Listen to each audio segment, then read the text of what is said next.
Anyway, thank you for joining us. We are the Sacred Inclusion Network. We do these once a month over Zoom. Sometimes we have face-to-face events. And I know that Ingrid is. We've inherited her from the Ubiquity University, and she came to us via something we did on neuroscience and spirituality a while ago. And very unusual. It's like more than half of you are new to me. That's a good sign, because I know usually it's old timers, right? I'd like to introduce my friend and colleague, David Wetton.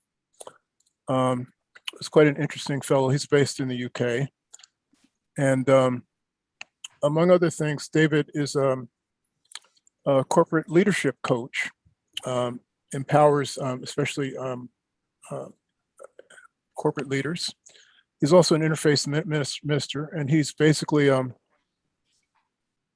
he's a longtime friend of the network, shall we say. And this is, I think, the second or third thing that we did together. We did something on when the pandemic started, and this is a kind of a good way to it's a good time to revisit the topic. And so I guess I'm going to lead us on just a very brief attunement here, and we'll get started. So we're all physically in different places. So I would invite you, if you want, just to notice what's going on with your breathing.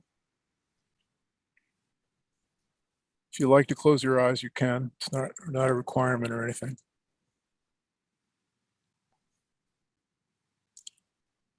Just notice how you're feeling.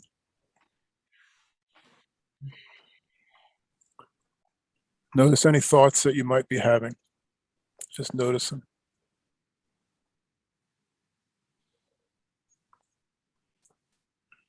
Any preconceptions you may have, you might notice them.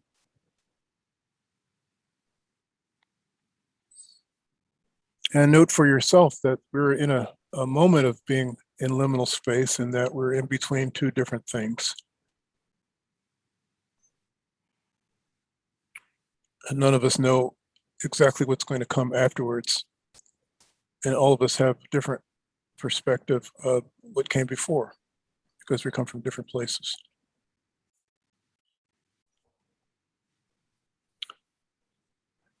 And I invite you to call into your consciousness those people that you love, those people that need your care, and those ancestors that have come before. And we invite those presences to be with us here as we explore this topic.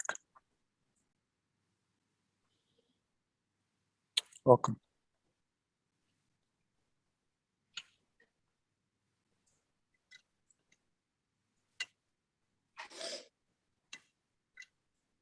So I'm not much of a PowerPoint guy, but in this case, I'm going to share my screen, if I can figure out how to do it. And we'll go over some things.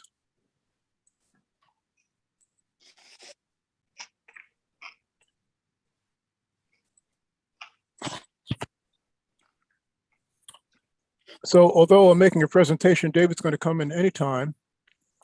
And there's special times where I know he's going to come in. And please put your questions and comments in the chat. And we have lots of places where we're going to pause and be interactive. So I'll just let you know that. So just this word, we were a little bit concerned when we were planning this, at least I was, because nobody knows what liminality, apparently most of you know what it is, but it's a word that's not commonly used, and there is not a good synonym for it. So basically it means rite of passage, you could say, or a state between the old and the new. And we all experience it in different ways. Some of it's as simple as going to an airport, for example, when all of a sudden you're about to take a flight, but you're not quite there yet. You've left home and you're in this kind of sometimes anxiety producing or sometimes state of excitement, which is in between the old and the new, or betwixt and between. So we have lots of examples in the physical world.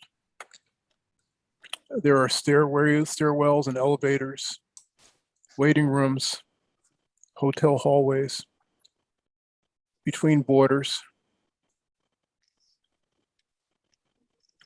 and also from the non-physical world. I think it was Ingrid that said that she was newly retired, and that's a clear state of being in liminal reality, as is all the ones that you see on the screen. And in a moment, I'm going to ask you to pick maybe one or two in your life that have been meaningful. And we'll talk about them either in a large group or in a small group, and see maybe what you've learned and how you've navigated them. And Angelo, can I just add in here before we Sure. drop on? If you want to go back maybe to the last screen. Absolutely, if I can figure out how to do it. Okay, Yes. Yeah. Okay. What I was just going to add in actually is probably a few people know that the Latin word limina means threshold. So liminality, as you said, is where we're betwixt and between. And usually, this is interesting, usually therefore we're not in control. So people actually see liminal space, it's emptiness and nowhere, it's uncertainty and chaos. It's a place of discomfort and unrest, and it's a place quite often of challenge. And interestingly enough, liminality is a place where previously trusted maps no longer seem to work. So what I really say about liminality at the moment is in this pandemic time, we really truly are in liminal space. I know someone said, may well have been Angelo, that said actually liminality, liminal space is always with us. But at this time, I think COVID, the pandemic, has really brought it front and center. And interestingly enough, when you're in liminal space, you're looking perhaps for guides, you're looking for maps. And probably some of you will know here in the UK, I know Sheila will know there in Scotland, we've had a roadmap. This is how we're going to get out of COVID. This is how we're going to get out of liminal space. So that's kind of my introduction. I know someone else mentioned, I think, someone mentioned Richard Raw. And Richard Raw says about liminal space that quite often, it's not often a space we voluntarily choose to go into. Quite often it's an event like a divorce, or perhaps between jobs because perhaps we've lost our job, we're made redundant or whatever, that actually it's a space we're taken into. But then Richard Raw also says it's a place for great transformation. And I think some of the great mystics would say it is actually almost, it's like being in the desert, but it's a fire of transformation. So although it's scary, I quite often see liminal space, or I will say actually it sits somewhere, I call it a scary, exciting place. So there'll be times when we will have lost our way and we'll feel frightened, and that's human. And also we may well catch this wind of there's something new, there's something exciting, there's some great adventure that's coming along. So thank you, Angelo. I just wanted to add to this aspect of liminal space so people get the idea of, I think it's a wonderful space. It can be times, as I said, when it's very difficult, but I think it is. It's a time of transition and perhaps of transformation as well, if we so choose, because I think it's also a space where we can choose how we choose to respond to it.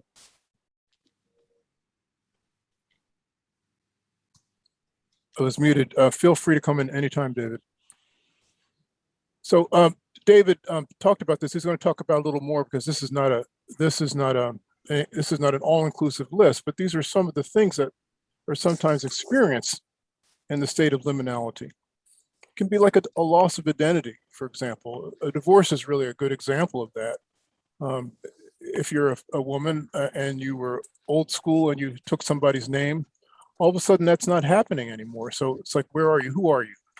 Which of course invites some sort of, a state of disorientation. And a lot of times, I think about the times where I've separated from a loved one, and so all of my normal modes of social interaction aren't there anymore. So who are my friends? Who are her friends? These kind of things. So, and I guess the hallmark of it all is the sense of ambiguity that David talked about a little bit. A sense of where the maps no longer they no longer applied. It's like I had everything together. I knew how to get from A to Z, and now I'm not so sure. But on the other side, it can be a harbinger of new modes of thinking and being. And it can be a kind of an experience of being transformed. Sometimes a feeling of free, a feeling of feeling freedom, and opportunities to see things differently. So I'm going to stop sharing for a moment. And what I'm going to do is I'm going to put us in some small groups, and I'm going to invite you to identify your own liminalities. And that can be in the physical world, maybe what it was like to being in an airport, for example, waiting for a plane, or also like a life transition that you've been involved in. And we just take maybe, I don't know, maybe 5 minutes of sharing, and then we'll sort of come back and see what we know.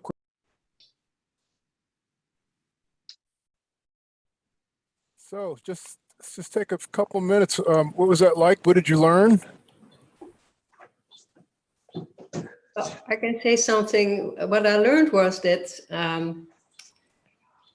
when we are in the here and the now, we are in the liminal space. So I think every moment is a kind of a threshold. Do I say that correctly? That's what I learned. Yeah.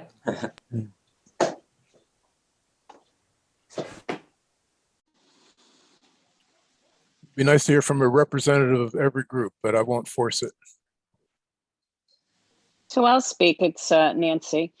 I learned the exact same thing, that I remember what you already know and what you know and believe to be true. It's true now, it was true then, it's going to be true in the future. If that's your basis of reality, we're just in that every moment. Every breath you take, the Holy Spirit, every breath you take is that liminal space, and trust that it's going to bring you into the next moment.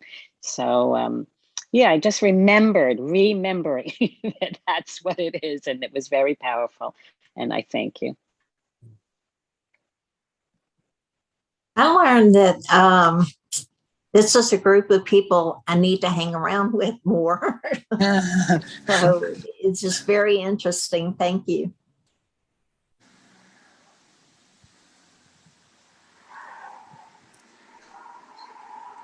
I think I got a dose of remembering myself, just like the interconnectedness of the human experience and spirit. I have, I got two people that are very, very different from me, but just hearing their experiences. And I'm in Ecuador currently, and one of the other members visited Ecuador for a few weeks on like a healing journey, and just like remembering like we're all in this together. We've all had these experiences that have like been very impactful, although it may seem different for different purposes. It's like we're really all in this together. And it's not every day you talk to someone like maybe 30, 40 years older than you, and just like remember, it's like, oh, like you so much wisdom that people my age maybe aren't tapping into because we're like stuck in our little bubbles. But it goes the other way around too. Yeah. Hi. Is that Lorraine? Hi, Lorraine. I think you've recently joined, haven't you, Lorraine? Yes. I know her. Hi. I had a senior moment. I thought it started at 12:30. I was thinking 12:30 to 2. I don't know why. And I just realized, thank God I got on my computer. And so I was looking forward to it. So I'm just a little late. You were living in liminal space.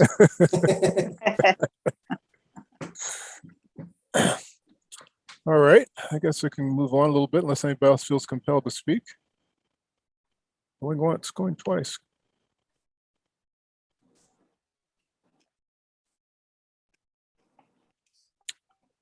So we're going to talk about something that's related but interesting, and the whole thing with this particular screen sharing thing doesn't work so well sometimes. Let's see, what am I going to do here? Okay. We did that one, we did that one, and now we're here. So this is an interesting question. I guess I'd like to talk about this like as a group a little bit, you know. I'll stop sharing after I talk about the question. So we all talked about different aspects of being in it, but perhaps we didn't talk about what it felt like. What was happening with your emotions? What was the transitions like?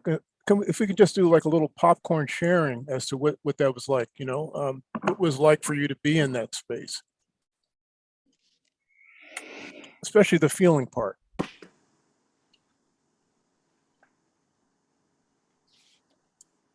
I'll start since I brought it up. I just was about to chime in, but you know, I'm thinking about the time I lived in Japan for a while. I was getting ready to go to live in a Japanese dojo, and I went through a tremendous amount of issues just to get there. You know, I sold my car, I asked people for money and this, that, and the other thing. And all of a sudden I'm on a train going to the Izu Peninsula and I have no idea what's about to happen, you know? So I had this kind of feeling of combination of fear and exhilaration at the same time, you know? And yeah, so that's kind of the feeling memory I had, one particular moment of that. I think for me, you can go. No, go ahead. Go ahead. No. Yeah, I think there's like I can separate two kind of overarching themes with being in liminal space. Is where one is like I was forced and pushed in this liminal space, and other times where I kind of chose to be in liminal space. And I think when I'm choosing it, it's a lot of excitement. It's new experiences. There's the underlying fear. But when I was pushed into liminal space because of like situations I couldn't kind of control, there was like so much, a lot of, I would say like fear and anger and uncertainty and just like sadness of like my life was going in this direction. And then all of a sudden, boom, everything gets thrown off. And I'm just like, what the heck is going on? So I think that's a good little overview for me. I feel like spaced out. I feel like what direction am I going to go in? Where am I going to use my resources? How am I going to fit in? I can't say that I've ever gotten out of it because I feel like I live forever in a liminal space. So, but and I'm still spaced out, so I'll quit. I can say I at one point quite a while ago I moved from Canada to the United States and I lived there for 13 years. But when I first was there, I felt lost, and I realized at the same time there was an opportunity to invent myself in a new way. I even had changed my name. That was a divorce thing, but still, now I have a new name. I can make a new me, and it was actually kind of cool. Yeah, with that in mind, I think of the liminality and treasure actually becoming more familiar in terms of initiation.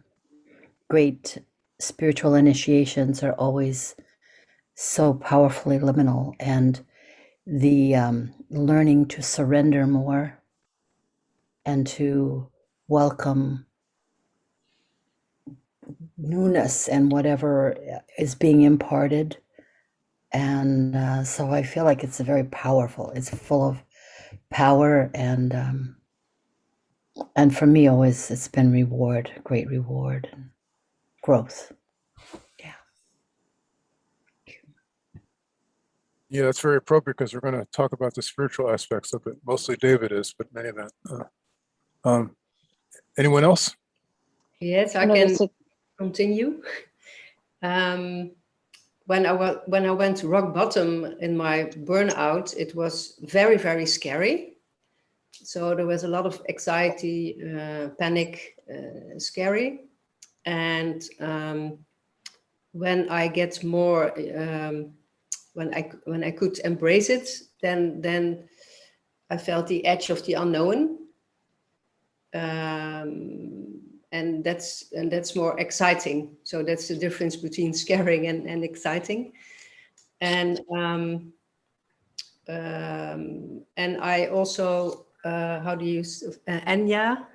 Enya. I also Eina. Sorry. I also Ejna. Yeah. yeah. Okay, Eshna. I also recognize what you say. The initiation part in the spiritual ritual. Yeah, I had it in a shamanistic context, and it really felt also like a liminal space. Yeah, so there are different parts. Thank you. Okay. So this is Nancy. I loved the part of being in a liminal space as a real freedom, almost like a monastery without walls for me, where I could just rest in that space where nothing has to be done. Actually, nothing has to be accomplished, to do, perform anything. I can just be and allow, a new vision to emerge as it needs to be, sort of watch the borders and see what's going on. And it's been a little freeing for me in that way. Okay, so we're going to talk a little bit about the spiritual dimension of liminality a little bit. And there's a quote from Richard Rohr. Actually, I'm going to read a couple of quotes, and then maybe David is going to chime in also. You can see on screen, he goes, much of the work of authentic spirituality and human development is to get people into liminal space and to keep them there long enough where they can learn something essential and new. And I just received this thing in the mail, and I'll just read a little bit from it. Culturally, we don't want to embrace liminal space or recognize our natural egocentricity. In fact, we often avoid trying to experience it at all. We shut away the ill and dying in hospitals and nursing homes, rather than allowing them to spend their final days at home, surrounded by loved ones who will learn and grow by dwelling together in the liminal space between life and death. We avoid other times of liminality in our lives through denial, escaping with the help of alcohol, sugar, and drugs to avoid truly experiencing the opportunities of liminal space. Yet the irony is that liminal space doesn't have to be difficult. While it can be challenging, it can also be extremely rewarding. Imagine immersing yourself in another culture or country. I'm not talking about just making a visit, but of really engaging with the culture, eating their food, talking with the people, living life through their daily lives. When we do this, our understanding of experience expands. We comprehend that our way of viewing the world is not the only perspective. Other tastes, sounds, and smells assail our senses. Other viewpoints, other priorities are revealed to us, as every view is a view from a specific point, usually unrecognized. Then we understand that ours is not the only questions, ours is not the only way, our faith tradition isn't the only path to transformation. Our one country is not the center of the world. There's another center, and it's not me. So I'm going to invite David, wherever he is, to talk a little bit about some of the examples from the spiritual tradition, and we can talk about this a little more. Are you there? I'm here, Angelo. Thank you. I think before I start on this, I'm just going to pick on, I think it was actually Ian that spoke about in the group, or understanding the interconnectedness between us all, which is perhaps one of the elements of this liminal space. And what's just come into my mind, my heart, is that someone I know in the spiritual space once said to me, David, either everything is sacred or nothing is, which was quite profound. So the very close word, actually, again, there's a close mix between, or closeness between, sacred and scared. They're almost a similar sort of spelling. So it really got me thinking about, well, if I'm in liminal space, then perhaps what does it mean? Is that sacred space, which is something quite beautiful in my view. And there is a book that I'm quickly going to just quote, just get the idea of what this sacred space might be within liminal space. And it's I'm just having a look here. It's a book that's been written. It's called 7 sacred spaces. And I will do in a moment, I'll put it in the chat. But the book is actually written about looking at it from a monastic perspective. And of course, monastic can cover many different faiths. I think this one is probably on the Christian monastic faith. But he actually identifies 7 sacred spaces.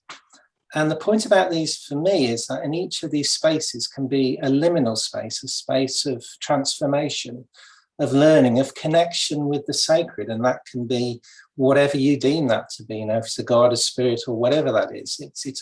It's a place where you can be transformed. So the 7 spaces he identifies within this monastic setting. The first one is a cell of being alone with God. And if you've been in those settings, you'll be aware of that. So he's saying that very much is a liminal space, a sacred space. Then the next one actually is a togetherness. This is this interconnectedness. He calls it the chapel, corporate worship together as monks. But if you've been in a monastery, you will actually know or feel you're in sacred space when you're in that public worship, that actually it's a space where things can happen and unfold. The next one is when the monks or nuns are together in a more formal way, making decisions, and they call that the chapter, when they get together in a chapter. So when you're together, if you've got a workplace, you might be together on Zoom now, making decisions. Isn't that interesting? That's a liminal space, if you really think about it. The next one he has, which I love, it's probably my favorite actually, and I love this area anyway in the monastery, and that's the cloister. You go outside and quite often get a view of nature. But he calls the cloister, he said, these are the moments for planned and surprised meetings. And I love the surprised element, quite often synchronicities, things that happen that you haven't planned for, but you just know they're meant to be, can happen in liminal space. And I find the more you almost allow space for those to come in, the more they tend to come in. Then he has in the monastery, he has the garden, which he calls it's the place of work for the monk and the nun. So again, we're looking back at that place of work. Place of work is a place of liminal space. And then the refectory, where they sit down together, the food and hospitality. And of course, quite often when we invite people in, that may be difficult in these COVID times, or when we're going out and we're sharing food, we're sharing hospitality. That has a deep sacredness to it for me. And if we can think, if we're just together with friends, perhaps we're sharing a meal, and this is liminal space, what could emerge from this gathering? As someone said, this can be, I think it was Reverend Dr. Nancy, this can be very exciting. And then the third one is actually called, the 7th one is then he calls scriptorium, the place of study and knowledge. So again, we can find out these places that help us perhaps to navigate the liminal space.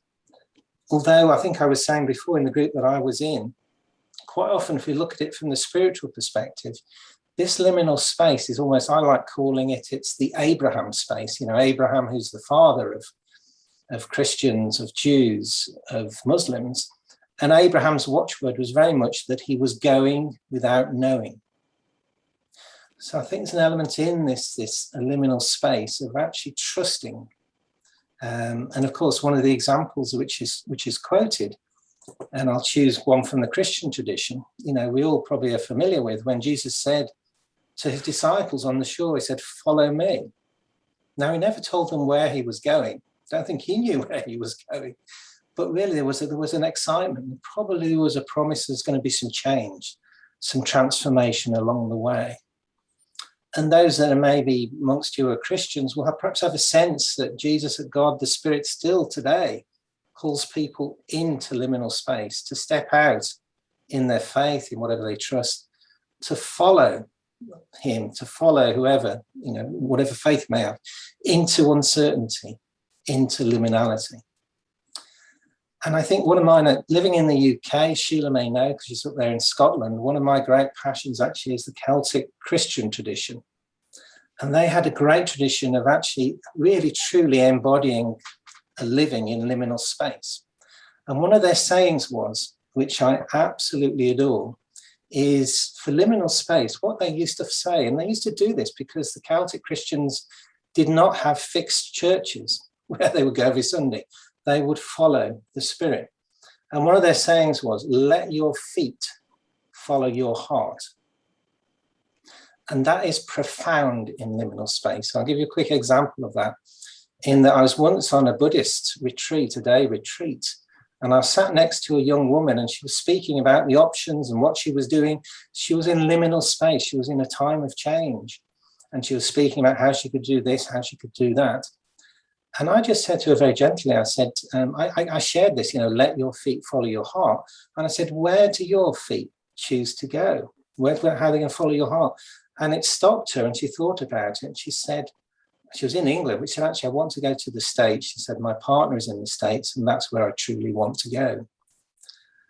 So really, it's this liminal space where the transformation can happen. And the examples we have there, when Buddha sat beneath the Bodhi Tree, he did not know how long he was going to be there, what was going to happen, but obviously something happened. Paul Damascus not knowing what was going to happen. We speak about the Israelites in the desert. And of course, from a Christian tradition, many of you will know that there's a great tradition of the desert fathers and mothers who actually moved away from any wealth and status, and they moved out into the stillness and the silence of the desert. So they left a people who were seeking to be settled in a city or a town or whatever in those times, and they left for a life that for them would be full of adventure. They felt they were not running away from life in the world. They were actually choosing, that's that word choosing, they were choosing to enter more deeply into life and into the world around them. And as they say, the call of the desert is a call to see beyond the obvious, to reach out for the invisible, in their words, to put their trust in God.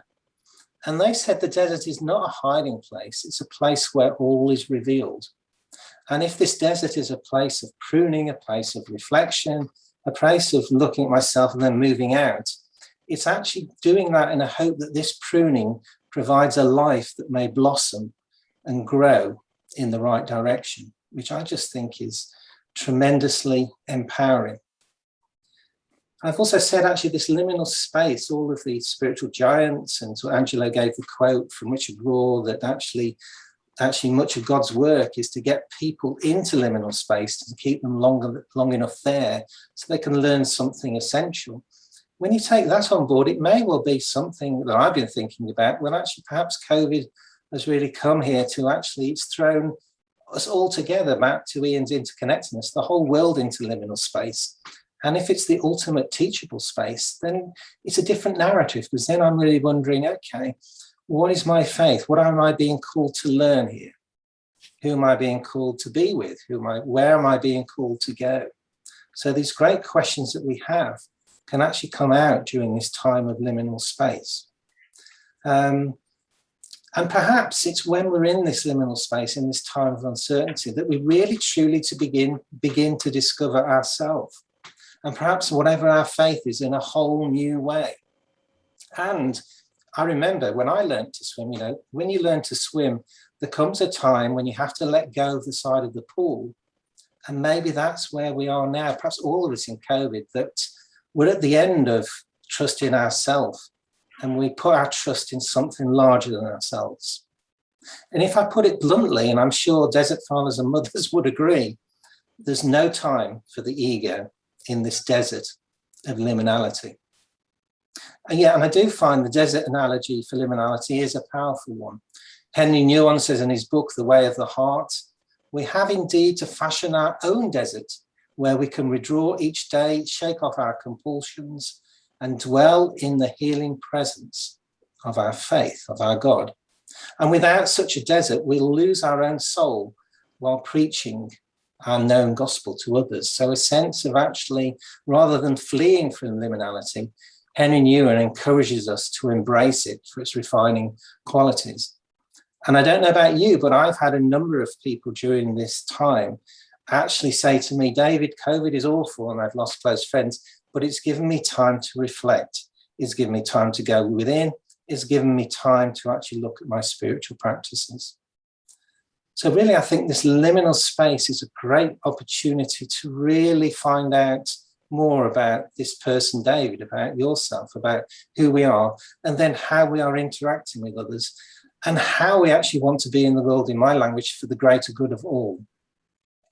So I think it's, if you look in the spiritual traditions, I think really we've been, it's a time, it's a place for transformation. And as I often quite say, if I go back to the example of Jesus or even Abraham going without knowing, I don't think Jesus actually knew where he was going. As I said to someone in our group of 3, quite often in this space, and if you're coming at it from a spiritual perspective, you might know where A is your first choice. And under our own old planned Western systems, we might say, we'll go from A to B to C to D. But I think whilst you're in liminal space, you might choose to move into A, but then you don't know where you're going then. You have to watch the signs as to what's happening. As I said in the group, it could well be that you go from A to Z or to Z. You don't know. And so I'll kind of close this bit by my favorite quote. And actually, I'll just say one thing, actually. I think this is an important one. That quite often there's many great examples of people who've stepped into liminal space with such a passion, with such a courage, and they are my examples of heroes and heroines. So, for example, activists are quite often called into liminal space. So if we look, particularly in the USA, 50s and 60s, when Rosa Parks refused to move to the back of the bus for a white passenger, she was in liminal space. Similarly, when Martin Luther King was elected president and led a 381-day bus boycott, it's very clear when you read his writings, he did not know where he was going. He just knew that he was called into liminal space to bring about transformation. And really a sense of, I just want to do one more for Martin Luther King because I think it's important. For those of you that know his story, there was a moment where he and his family were under attack. And I think the home was threatened to be bombed, and he didn't know what was going on. And he had this deep kitchen prayer, liminal space moment, anguish. And I'll just quote from this book because he says this, and I think it's really powerful for liminal space. This is what he said at this time of real anguish. He wasn't sure what he was doing, and he said this. He said, "I'm here taking a stand for what I believe is right, but now I am afraid. The people are looking to me for leadership, and if I stand before them without strength and courage, they too will falter. But I'm at the end of my powers. I have nothing left. I've come to the point where I can't face it alone." Mm. And he says for him in that moment that he heard a voice say to him, Martin Luther King, "I stand up, I am with you." And that for him was a point that really helped him move forward in this liminal space. Now, it might be totally different for you, but there's this sense of actually, if you can get this energy, this power, this perhaps excitement as well, that it's a place for transformation. It's a place for change. So where I'll finish with on this one is one of my favorite quotes, actually, around liminal space for me. And it's from actually John 3:8, and it says this: "The wind blows wherever it pleases. You can hear its sound, but you cannot tell from where it comes from or where it is going. So it is with everyone born of the Spirit." And I would really say, whatever spirit you feel you belong to, you're part of, this is a time to really grasp that and move forward in that sense of what really resonates with you. Mm.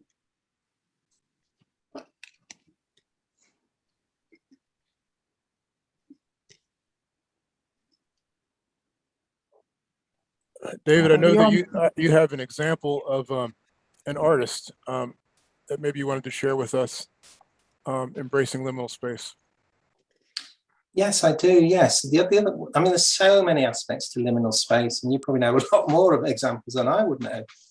But here's one example. This is a live example. This is not a planned example. And what happened is, one of my favorite spaces, I don't know if Sheila possibly knows, it's a place called Lindisfarne, or Holy Island, in northeast England. It's a place that's really close to my heart. It's a liminal space without one iota of a doubt. And on that island, there's actually an artist called John Turney, and he has a little workshop where he paints. And this is true. One day I went in, and I know John, and I said, "John, can I just film you?" He's busy painting. And I just had a sense it was a thing to do. I had no idea what he was going to say. I had a sense I would ask him a question. So I'm just going to share a 2-minute clip. You might need to turn up your sound because it might be fairly low. But it's the idea that actually I think he was, you think what, well, I'm interested to hear what you say. for me, this is John in liminal space, and how that liminal space then informs his painting. I think it's a beautiful clip, so I'm going to share it. So I'm going to find my screen. Yes, there. Okay.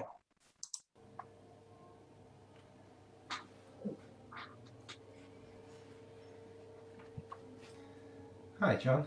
Hi there. Tell me a bit about the painting there. The painting. Well, my paintings mostly are not done from photographs.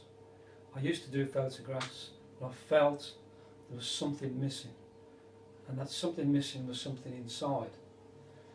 So when I paint, I have to throw something from inside onto the painting.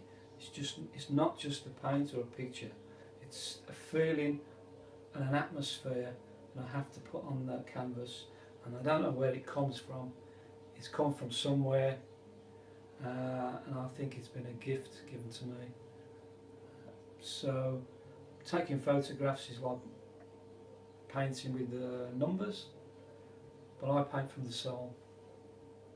And it's the best part of painting is when I actually forget what I'm doing, and I don't plan. I just put my hands in the paint, I do everything, and I can just play with it, and I can stand back and sometimes think, how the hell did that happen? And my hands take over from my brain, or the brush. I can't feel the brush in my hand anymore because I'm just lost in the painting.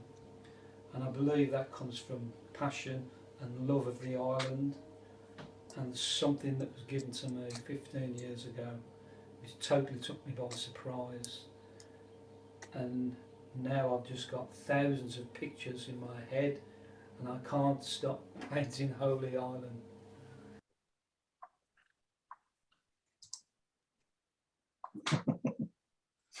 So I'm just interested. I open up the, anybody want to make any comments on that video, how that spoke to them, what it brought into their mind and their heart? That made me think of an I Thou experience. I was in a workshop once where we had to reveal our own I Thou, and it's getting so lost into the activity that you're one with it. And I just love that. That was a beautiful story. Thank you. Thank you. Anyone else like to add to that? Yeah, I recognize the creative flow which appears. Yeah. And were you talking about Holy Island? Did you say that? Holy Island and Lindisfarne. It's in northeast England. Yeah.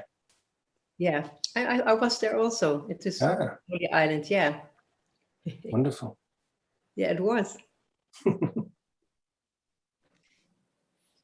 You know, what it brought to mind to me was entering liminal space with a dear friend, or even someone just meeting, when the dialogue deepens in such a way that the conversation becomes one of discovery, you know, where, whoa, there's something called to mind, or there's a newness. You both discover something together, and it's deep dialogue like that, and it's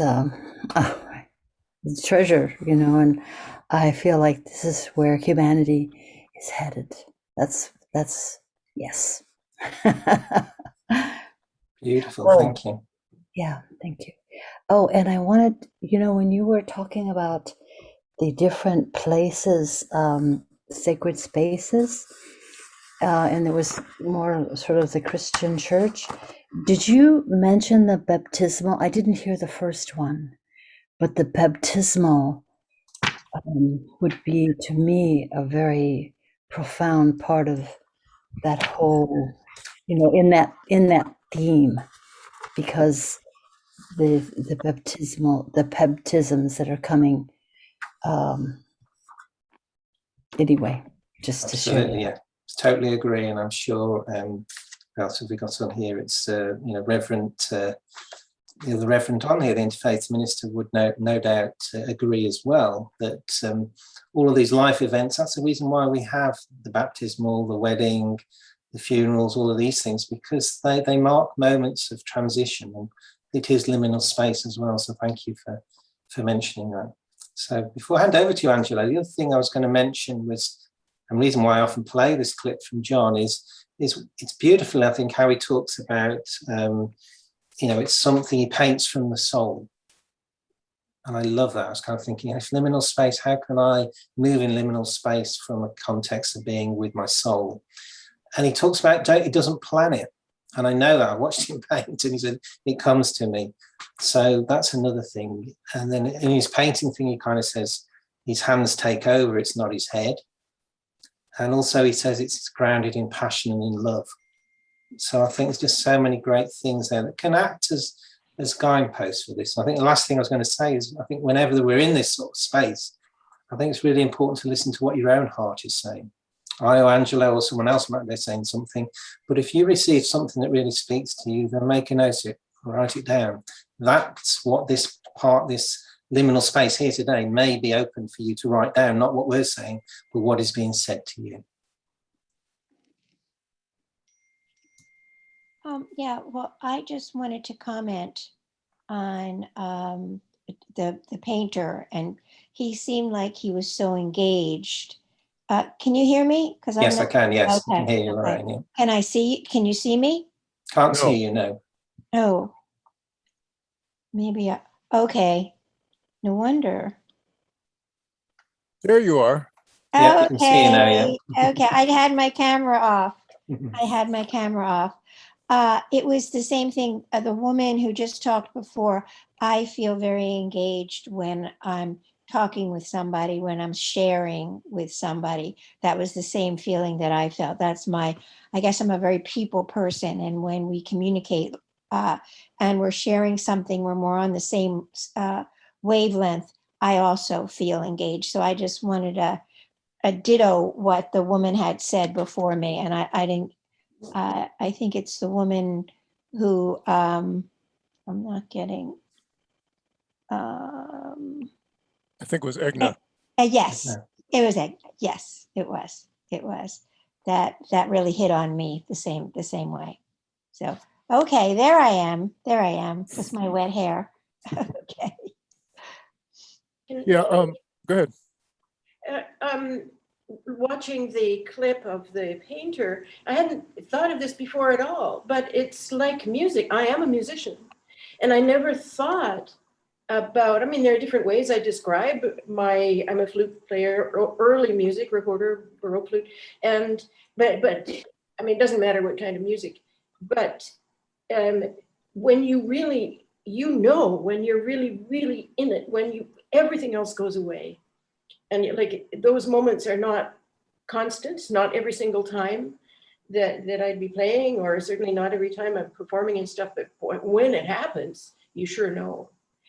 And to me, I think I'd never thought of it this way, but I believe, that's entering liminal space. Thank you. And I should just put, while I'm remembering, I should just drop into the chat the book, The Seven Sacred Spaces. It is written from a Christian perspective, but it is a nice book. Oh, that's it. Yeah. And, so we have 25 minutes. We don't have a whole lot of time, but I wanted to just briefly, one of the things that Edna said that was very profound, I thought. Yes, we can talk about artistic stuff or even like initiations and things of that, but there's something about conversation. When we're really involved in a conversation, we don't know where it's going. We just allow it to emerge. And I just thought that was a sort of a beautiful, sort of practical place that she took us. Now I'd like to talk a little bit about the global dimensions of it. Then we can talk about some kind of ways to navigate it.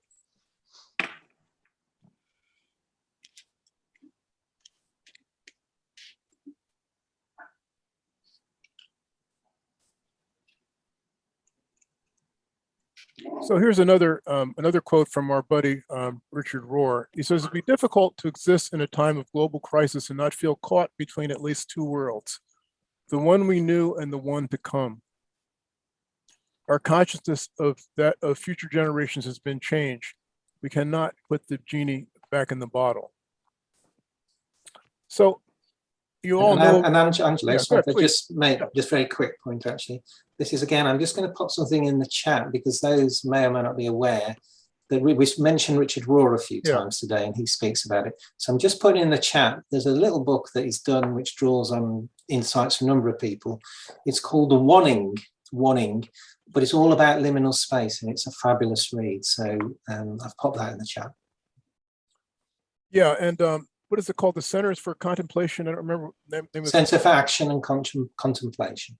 Yeah, it's a very nurturing place. It doesn't really matter where you're coming from in terms of your sort of belief system orientation, but it's a very nurturing place. They have like a weekly thing that they send out and daily thing. In any event, just to spotlight, you could probably come up with those that I didn't mention.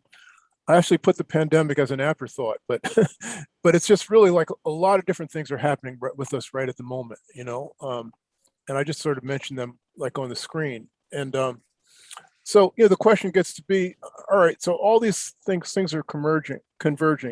So I mean, I was talking with Pierre in our small group, and she kind of came to the same place that that I came. So what do we do with all this? Is this calling us to be a certain way collectively or individually? There's a lot of like little, a lot of models. I'm fond of the work of William Bridges. His whole thing is like about transition, how to navigate transition. So I just sort of put that up. And when we're not clear about where we're going, we're in this transition zone. All these different kind of emotions can come up. In terms of the global piece, and if somebody wants me to send them a paper I've written about this, I'd be happy to. But just briefly, I believe, and this is just my belief, it's not anybody else's belief necessarily, that we're in a major transition right now. And a lot of these different factors that I outlined kind of point to this transition, that we can see it especially in kind of like the political realm.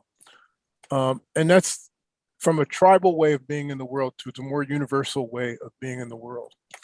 And everybody knows to some extent what tribal means. It's not a bad thing necessarily, because there's certain aspects of being in the tribal which are good. You feel taken care of. You kind of know where to go next. You know who the boss is, and if you're sick, maybe they'll bring you chicken soup. There's all these different kind of good things about it. The only problem is that you run into people from different tribes, and how do you navigate with them? And as you know, in a global world, it's very difficult to kind of like maintain that kind of perspective when all these different other forces come at you, as it were. So when you talk about the difference between the universal and the tribal, first of all, what is the universal? I believe that any of us right now can go anywhere in the world and we'll find people that have more or less the same kind of perspective as we do. We don't necessarily believe or accept what authority tells us in terms of the political leaders or the religious leaders or really anybody. We insist on defining it for ourselves. So if you talk about the differences between the two and the transition that I'm referencing, really talking about an attitude and a belief and a practice of an orientation towards authority. So when I talk about the tribal, that's kind of, you sort of rest on outer authority, which can be the hierarchy, the people that founded the lineage. That kind of defines the rules for you. When you talk about inward authority, which is the hallmark of the universal, it's more like I insist on defining it for myself. You can look anywhere in terms of human life right now, in terms of healthcare. For example, you find more and more people, they don't blindly trust the authority of the doctors or the medical professionals. They want to find out for themselves kind of what's going on. The other thing is that, well, another aspect of it is sort of in the work. Workplace used to be very sort of hierarchical. And to some places it still is, yet there's this kind of yearning and desire to have like self-managed work teams, for example. So the other piece that balances that is it's not just about individuals, it's about the fact that we're inwardly connected. We know that we can't make any progress unless we involve the other in some sort of ways. So it's like the old parable of the elephant and the two blind people. One perceives the husk, the other perceives the tail, but they know intuitively that unless they get together and explore what the differences are, they're not going to make any progress. So what are some ways to navigate? And these are just a few, and David has some others. I think the first thing is to normalize it. So in other words, like in the early days of the pandemic, it's like, oh, this is just like, wow, what are we going to do? This is well, yes, this is normal. This is where it is. This is how we are. This is here and now. So in that, we can listen to what's going on and figure out what the next thing is. Another part of it is just the ability, the necessity of emptying yourself of preconceptions, of old ways of thinking, and just notice what's going on. And notice to some extent how your routines are being disrupted, and perhaps deliberately disrupt them. Ask questions and discover the people that are in your tribe, the people that are going to support you in this transition. And David, I know you had some other things that you wanted to mention here. Yes, I do. Thank you. I'm just going to quickly mention, and I'll put it in the chat. Obviously, this isn't for you to all rush out and buy all of these books and whatever I'm putting in. I'm just putting them in so people have them if they need them. There's a book I have which is called Flex, and it's written by two professors. And it really ties up to this: how do you disrupt routines? How do you loosen old ways of thinking? And so this book Flex, in here, they talk about a do something different intervention. What does that look like? And they say that when a person starts to do something different, they expand their world, they break free of the comfort zone, they open up to new possibilities, they see themselves in new lights, and so on.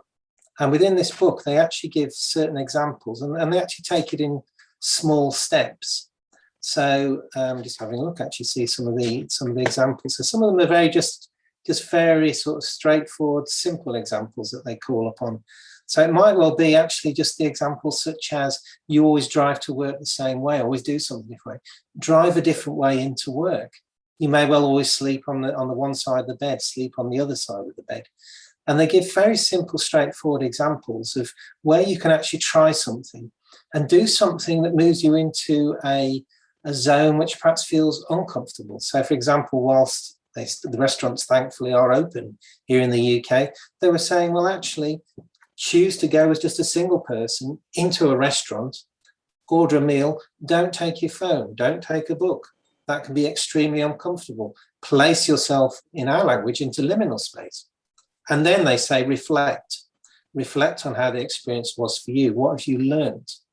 And one of the ones I'm going to try is actually say, well, here in the UK, we say hitchhike, get a lift. So get a lift up a hill or something. So from an academic research perspective, they speak about these are small things that can help you actually change. So I just thought that was useful just to bring in at this time.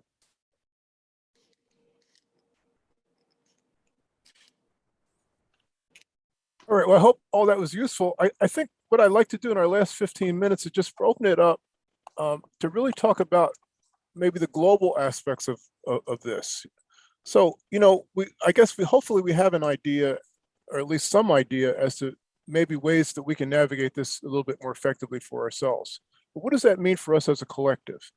I just like your thoughts and maybe some suggestions, or just anything at all, insights that have come to you that you'd like to share.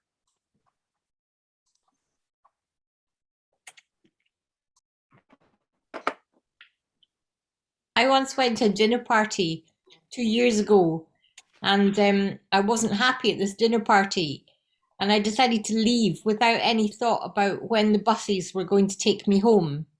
So I went out on the road and I was a bit pissed, and I decided not to wait on the next bus. I put my thumb out and about 6 cars went past, and then this van came past, and it was a joiner guy, and he had a beautiful black spaniel in the front seat.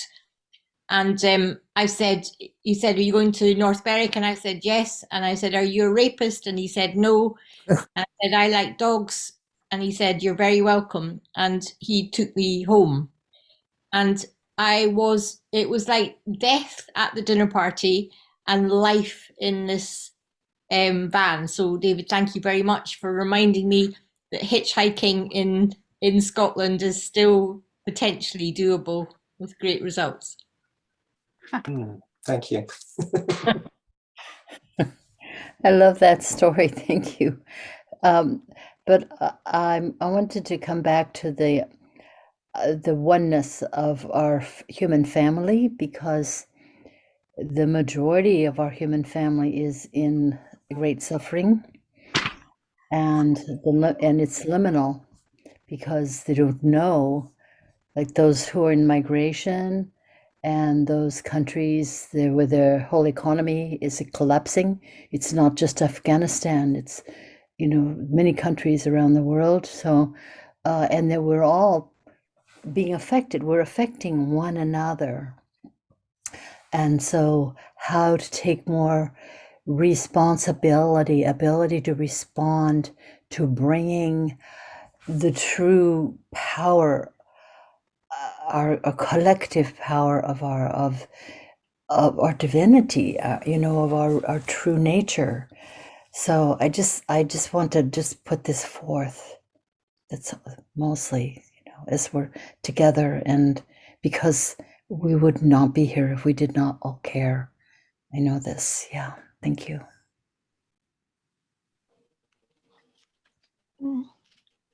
Well, Sort of. Oh, I'm sorry. Go ahead. you should go ahead. Whoever. Okay.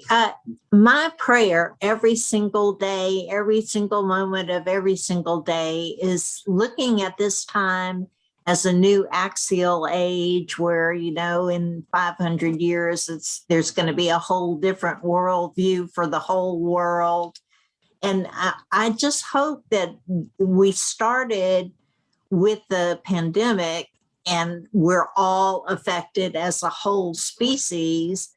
And then, we're starting to realize the problems in one place are the same as the problems in the other space. And we can all see that all of this needs to change. And pray God, we're gonna. That's all I have to say. I just wanted to comment on what David had said in terms of change and getting out there and having experiences. But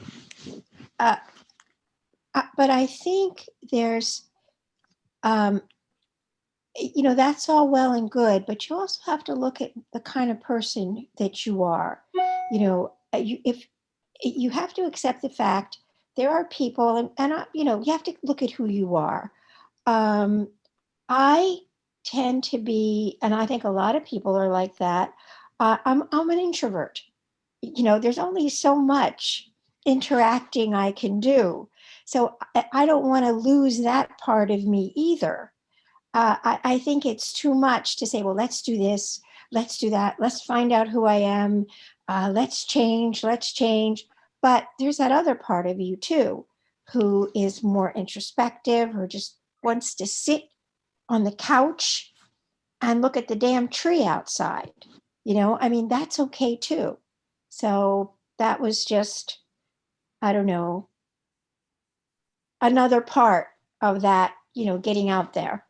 And you can't lose exactly who you don't want to lose yourself, I guess is what I'm saying. So just. Yes, no, thank you, Lorraine. And I think most of the spiritual giants, I think, actually understand the requirement to go in before they actually choose to go out. And some may never go out because actually their calling is to literally stay where they are and they don't move. So I think you're quite right. It's to honor whatever is, going back to that, let your feet follow your heart. If your heart is saying feet stay still exactly where you are, follow that. Absolutely.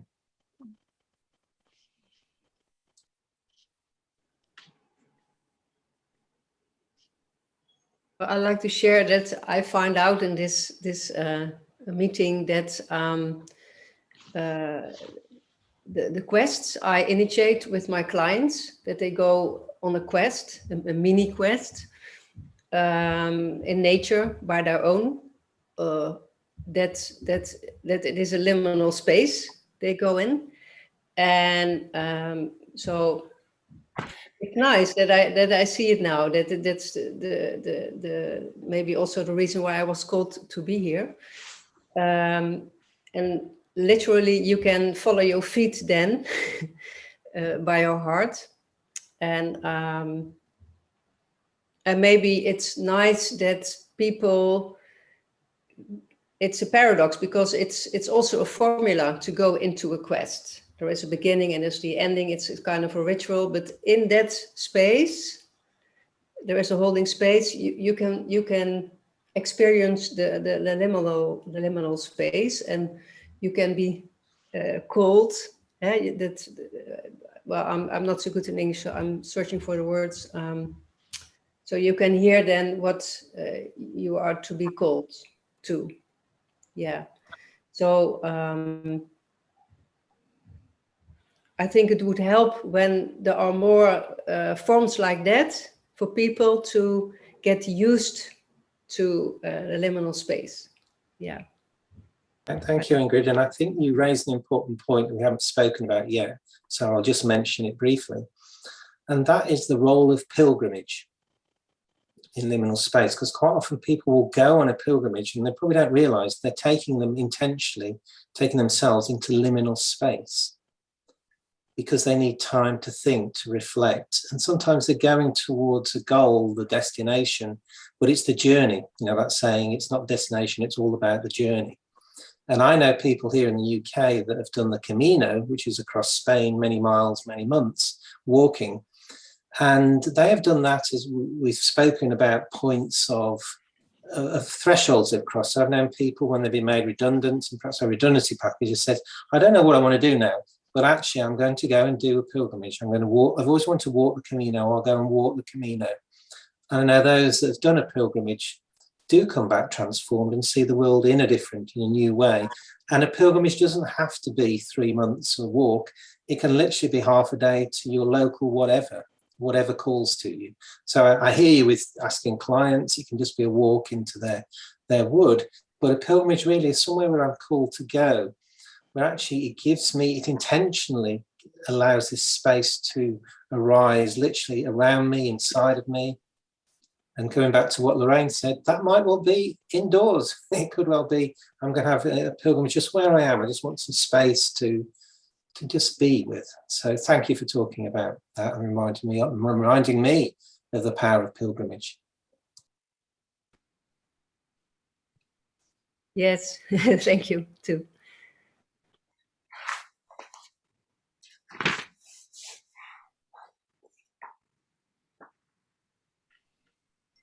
Yeah, I'm just thinking of what Agnes said, which is the sort of global village that we're in. We're in a sort of privileged zone here, all of us. We have access to Zoom and probably lots of food and things of that nature. And at the same time, as you know, mass migration is happening. There's climate disasters all over the world. So it's like, what does this call us to do? I don't have an answer. I'm just stating the question. And it's like, you know, a lot of the things that we're talking about, like taking a pilgrimage or, you know, going on a retreat or something like that, those are things that we chose to do. But right now, at the moment, we've been put into this sort of space. It's almost like, it's sort of like there's been a death, and the death is rearranging everything. You know, so the question I ask is, you know, what do we do? Not only what I can do, but how can we do it collectively so that something else can be born? Maybe not for us, but for the people that come after us.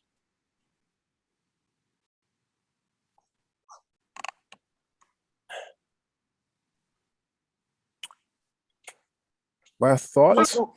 I want to say people were talking about being introverts and stuff like that. And I think one important thing, because I'm an introvert, I think just holding the space open. I'm sitting here by myself. I have this thought, I have this belief. It makes it available to the universe to act on, because I'm not going to act on it.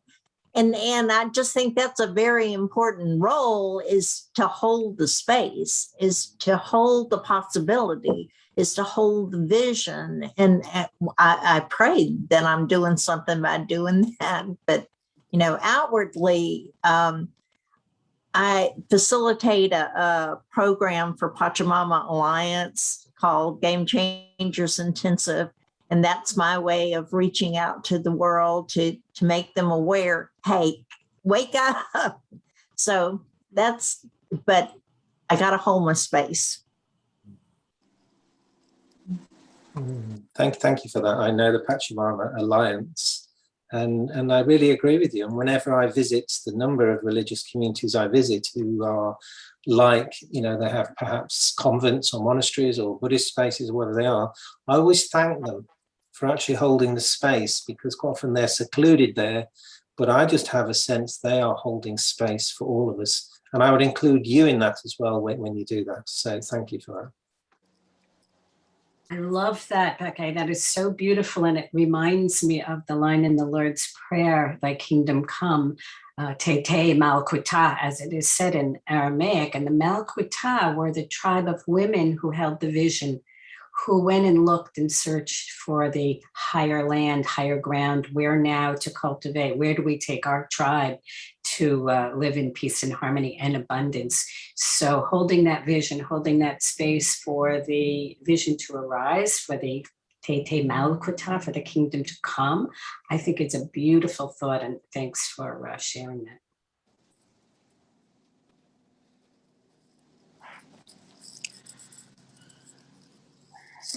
Yeah, to try to answer Angelo's question about how can we move as a global collective.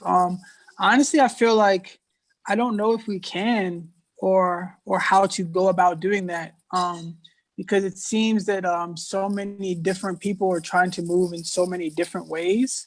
I've personally been trying to just I guess I don't want to say teach, but maybe influence, trying to embody what I believe to be as sacred and true, where it's really to try to go within and find all of the weaknesses which come from trauma and shame and pain, and to heal myself, and through this process share in a vulnerable manner and through conversations like this. And when, if I'm living in my truth and speaking passionately with people who maybe disagree intensely or have similar values, I feel like that's all I can really do. I cannot influence the Chinese government to act any sort of way. I don't have the power, the energy. I can't do that. So just trying to connect with my community and with integrity, to be true to myself, and to continue to try to build within conversations like this is kind of how I'm trying to influence a better world. Just live it. Just find my vision of what I think needs to be better and live in that purpose. And maybe I'll influence a couple people along the way. Maybe I won't, but I don't know. That's the best I can do. So in the chat, I put an invitation to our little private campfire, our little sacred inclusion community. Please join us. It's free. And it's 12:30 now. I want to thank David for joining us and giving us his wisdom. And I hope to see you all in the journey.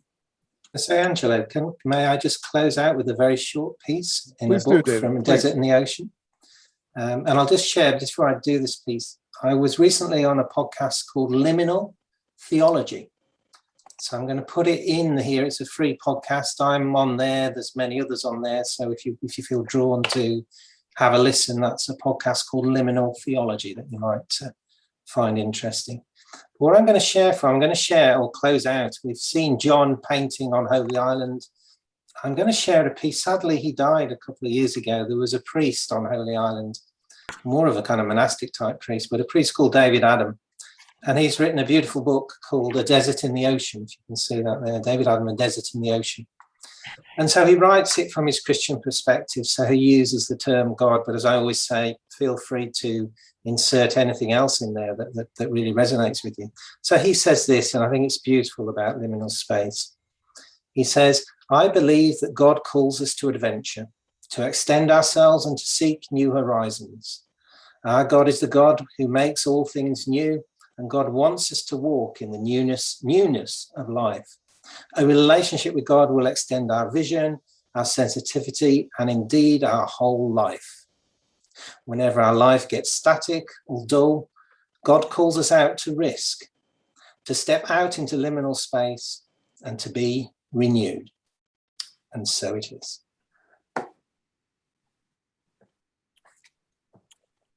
Thank you, David. Thanks all of you for participating, and we'll see you on the journey. Thank you. Thank you very much. Yeah. I'm very grateful. This was lovely. Thank you.